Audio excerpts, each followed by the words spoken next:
president has attacked NATO leaders over their refusal to implement a no-fly zone around the country. In a fiery speech, Volodymyr Zelensky said the West's reluctance to intervene had given Russia a green light to continue bombarding towns and villages. NATO has argued that a no-fly zone will result in confrontation with Moscow. And Russia's President, Vladimir Putin, said on Saturday that any such move would be seen as participation in an armed conflict by that country.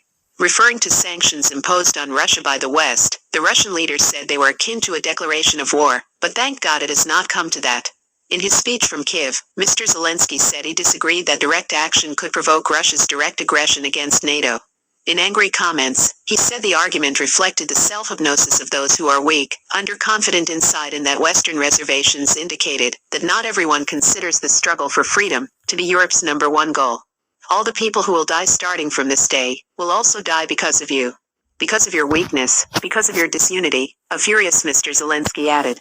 On Friday, NATO Secretary General Jens Stoltenberg warned that the introduction of a no-fly zone could lead to a full-fledged war in Europe involving many more countries and causing much more human suffering. U.S. Secretary of State Antony Blinken also ruled out the introduction of a no-fly zone, but told the BBC he was convinced Ukraine could win its war with Russia.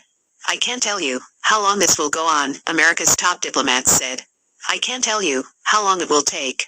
But the idea that Russia can subjugate to its will 45 million people who are ardently fighting for their future and their freedom, that does not involve Russia having its thumb on Ukraine, that tells you a lot."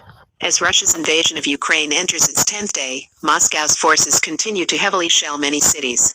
In the southeastern port city of Mariupol, the city's mayor has said that residents are under a blockade after days of ruthless attacks from Russian forces, which has seen power and water shut off to the city's 450,000-strong population.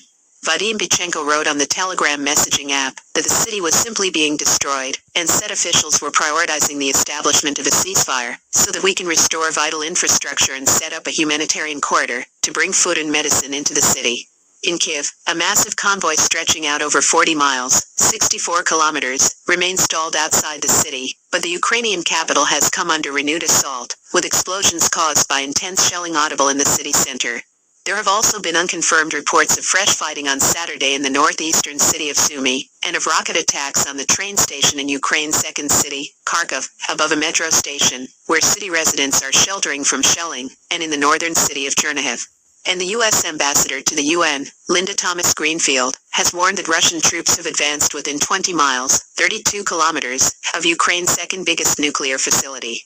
Her comments follow Friday's attack on the Zaporizhzhia nuclear power plant, which she said reflected a dangerous new escalation in Russia's invasion.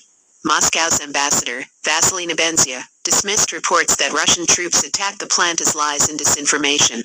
Meanwhile, in Russia, a new law signed by President Vladimir Putin that would impose prison terms of up to 15 years on people charged with spreading fake news about the war in Ukraine has seen several Western media outlets, including the BBC, suspend operations in the country.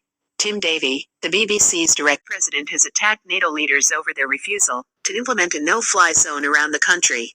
In a fiery speech, Volodymyr Zelensky said the West's reluctance to intervene